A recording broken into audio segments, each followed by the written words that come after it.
You still have the PSI. Thank you.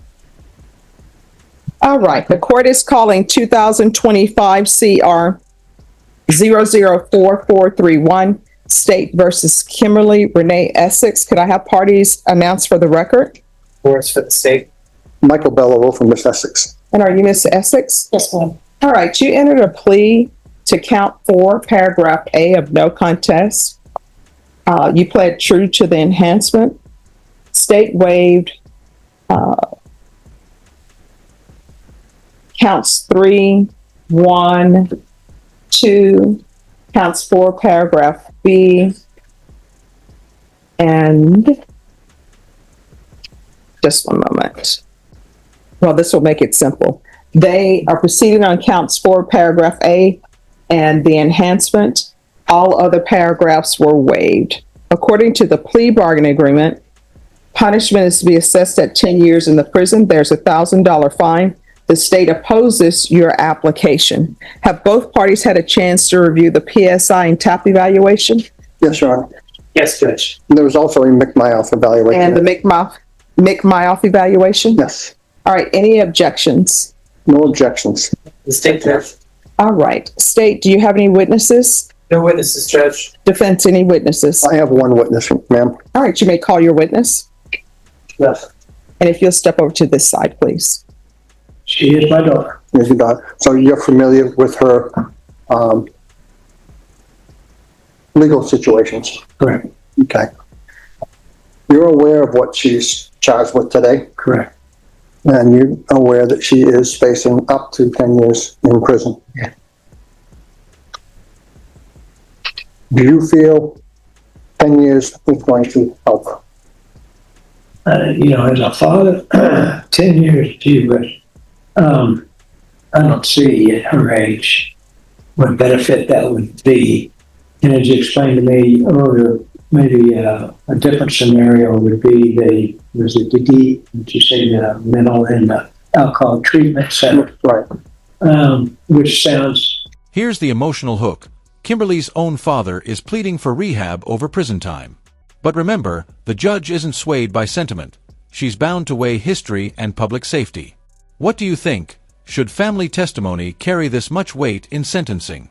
Really more applicable to this case.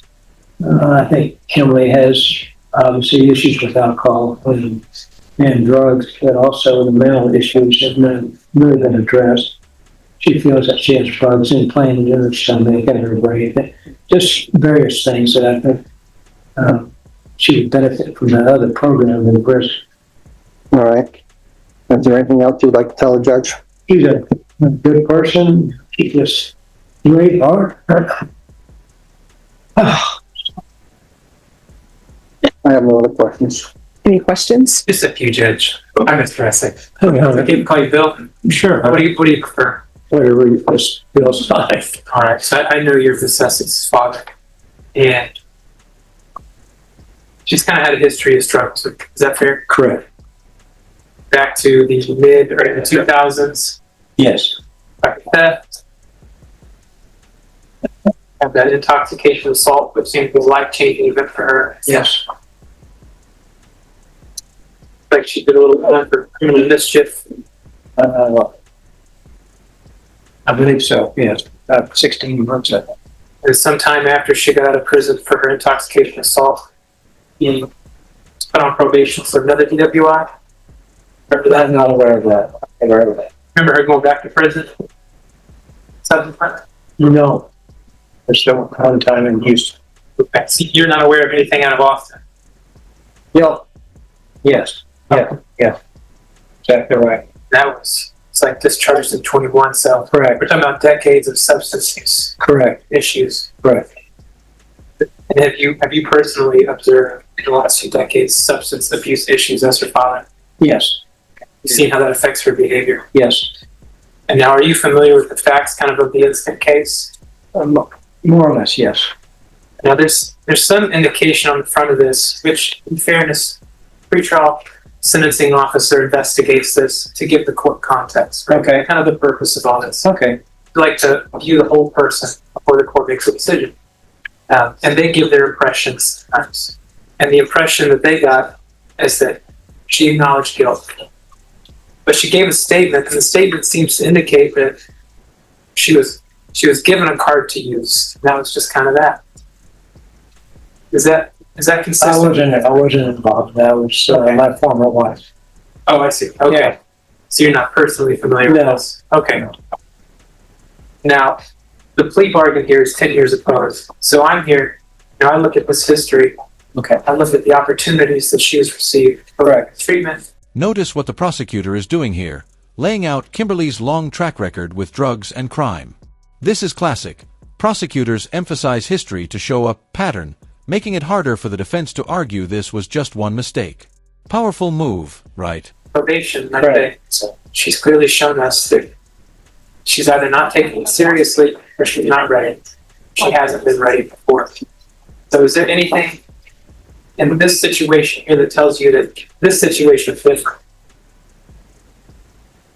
That's a good question, but I don't think 10 years is, I think it's ludicrous in regards to the situation. I understand. So 10 years seems like a large amount of prison time. Yes, it does. But, so from your perspective, maybe a little less than 10 years or some structured rehabilitation Yes. facility. Yes. Do you believe there's any other option if we're to hope she has any chance of getting back on her feet? I think the structured rehabilitation is going to be our last shot. And do you think probation without that structure is going to work for her based on what you see? No, I think she needs some structure. I don't want that's the witness, Judge. All right, thank you so much for coming down. Thank you. Thank you, sir. They just started. All right, counsel, any other witnesses? No, ma'am. All right. So, Miss Essex, I want you to know I listened to the testimony that was given by your father. But I've read the PSI report. Are you still, and I don't know if you want to call your client as a witness, she's given up the right to remain silent. But in the PSI, she's saying that she was given the credit card. But in looking through things, she wasn't given the credit card. And what she's spending the credit card on, I mean, there are many things with Dobby nails, going to the dermatologist, going to HEB, going to 7-Eleven, Best Buy, Shell Station, the Alamo Cafe, Best Western Hotel, SQZ, Trip Reggie, Specs Liquor, Crown Cap, and there are Dobby's Nail, 7/22/24, another Dobby's Nail, 7/22/24, all in the same day. Then there's Walmart, then there's Five Below, then there's Specs Liquor, then there's Ross, then there's Sushi Place, then there's FedEx, then there's American Best, Dollar Tree, Burlington, Wine and More, Chili's, so she, KFC, Torchy's, Don and Ben's Liquor. So is she still insisting? Oh, Saltgrass, is she still in? Which ones? And it says in the stipulations that her mom is at a retirement community Yes.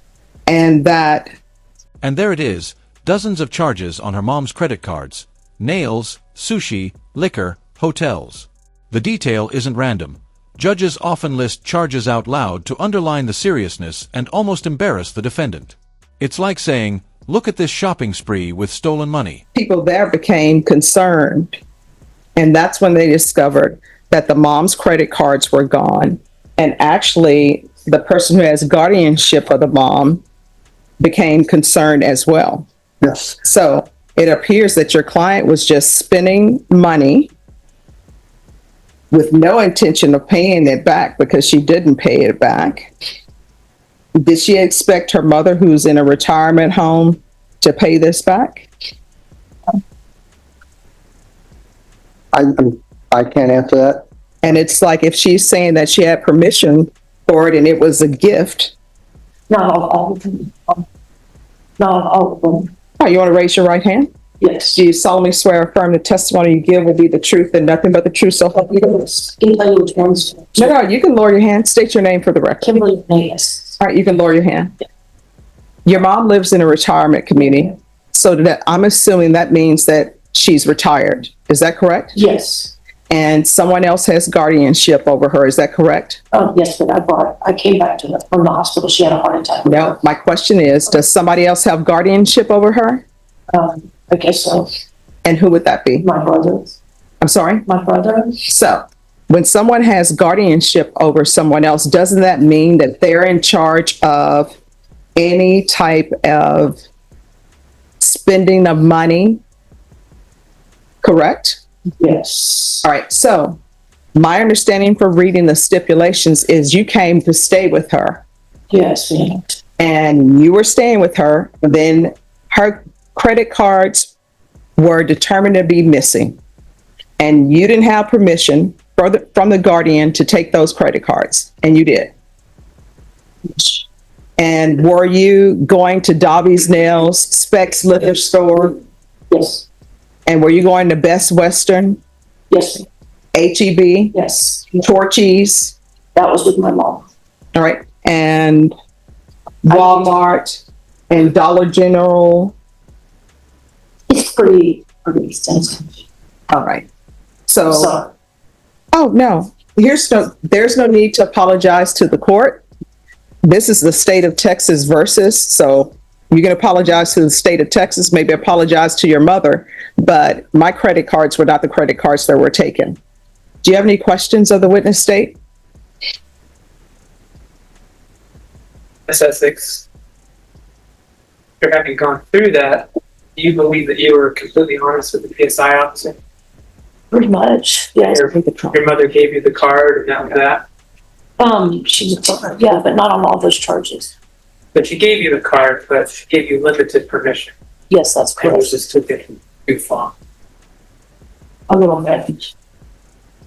You indicated to the PSI officer that you're a rule following person. That was out of character What was that a character? to use the far excessively. I mean, you have more than a handful of other charges in here, several prison trips. Were those all out of character? Several what? Arrests and prison trips? Yes. Are those also out of character?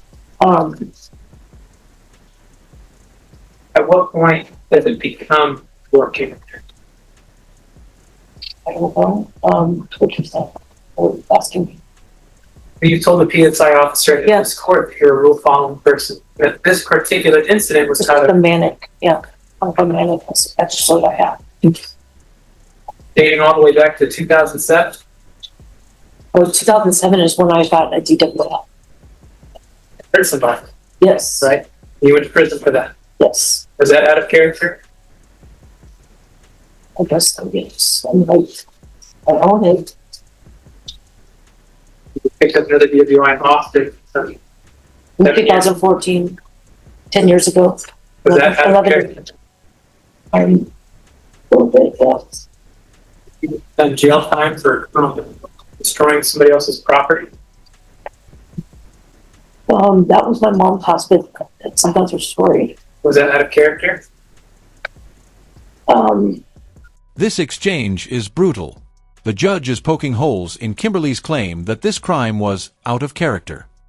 After multiple DWIs, assaults, and probation failures, at what point does out of character become exactly who you are?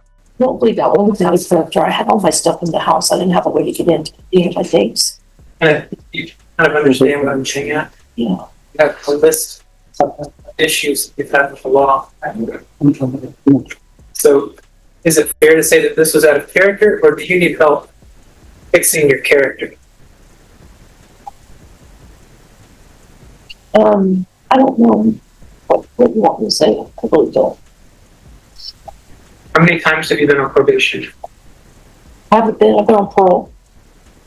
Did they put you on probation in Travis County? No, I went I did the county time and then I went to the prison for 29 days. I'm going to show you this, and it says that in August 2015, you're put on probation for 5 years. Oh, okay. That's a PSI, right? Well, that was probation, and then just under 4 years later, you were revoked, sentenced to TC. Were you not on probation Okay, at Travis I thought County? it's PSI. Is that different or no? PSI is something that happens post Or before finding you of get guilt, sentenced, right? re-sentencing. Yeah. Yes. This looks like you're on supervision in Austin. Okay. The 3.5, almost 4 years. Is that fair? Yes, that is correct. What happened? I would have told me. I mean, I remember being on PSI and then And I'm sorry, if you could speak this way. it was a long time ago. I guess I was on pre-sentence file, whatever it was, and then I ended up going to prison in 2014. And you had indicated, Ms. Essex, that you were not under the influence of any substances when this happened. This offense that we're here for, is that true? I wasn't under the influence of when I charged this stuff. Yes. No, I mean, I'd gone to the liquor store and whatnot, but I wasn't intoxicated.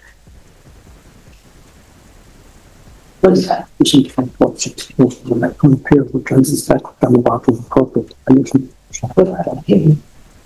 I'll have to witness judge. Any questions? Defense. No questions, Your Honor. I do have a few things I'd like to address. Yes. While she You have the was trial court certification.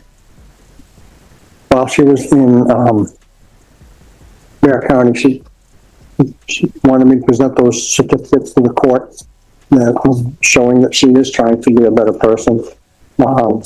She's asking for outpatient, intensive outpatient. She says she is willing to go to Laurel Ridge for an extended period of time. She has the threat of prison hanging over her head, which I think will motivate her strongly, to help her keep out of prison and be successful on this probation. She had troubles last time, but she is older. She is motivated. All right, so Ms. Essex, I want you to know that I heard everything that has been said. I've internalized everything. And this is what I want you to internalize, right? You got to realize that the person that you committed this offense against was your mom. Your mom is in a retirement facility. Your mom is in such a state that she has a guardian, which legally means she's not able to take care of herself. And what you did. And here's the hammer. 10 years in prison, no probation. The judge highlights the betrayal, stealing from her vulnerable mother. That's the nail in the coffin. Quick question for you. Do you agree prison was the only Under the guise of, I want to be with my mom, I want to help my mom. Yes. You went into her retirement home, her apartment or community, and what you did was you took credit cards from a vulnerable person, and you had no qualms about using those cards. And you would still be using those cards probably today, but not for the fact that the guardian of your mother said, hey, somebody's been using these credit cards. You had no intention for paying for that. No, I would pay it back. No, you say you would pay it back now, but that's because you have a criminal case. I don't think that you are a good candidate for probation. I'm not going to give you probation. I'm going to find you guilty. The enhancements are going to be true. The court is going to sentence you to the 10 years in the prison. You credit for any time served. There's a $1,000 fine. There's to be no contact with Dorothy Essex, Philip Essex. There's to be restitution, if any, to Dorothy Essex. I'll request a therapeutic community. There's to be no residing with any vulnerable person or anyone who's younger than 17 years of age or older than 65 years of age. The court, as previously stated, is giving you credit for any time served. Did you review the document entitled Trial Court Certification? Did you review the document entitled Trial Court Certification of Defendant's Rights to Appeal? Because this is a plea bargain agreement, because I followed your plea bargain agreement, and because you waived your right to appeal, you do not have the court's permission to appeal. Because this is a felony conviction, you're not allowed to own or possess any weapons or ammunition. If you have a question over what a weapon or ammunition is, you'll need to speak to an attorney. And yes, your agreement was that either I would grant you probation or either I would sentence you to 10 years in the prison. And I'm sentencing you to 10 years in the prison. Good luck to you. 1 second. Thank you. 1 second.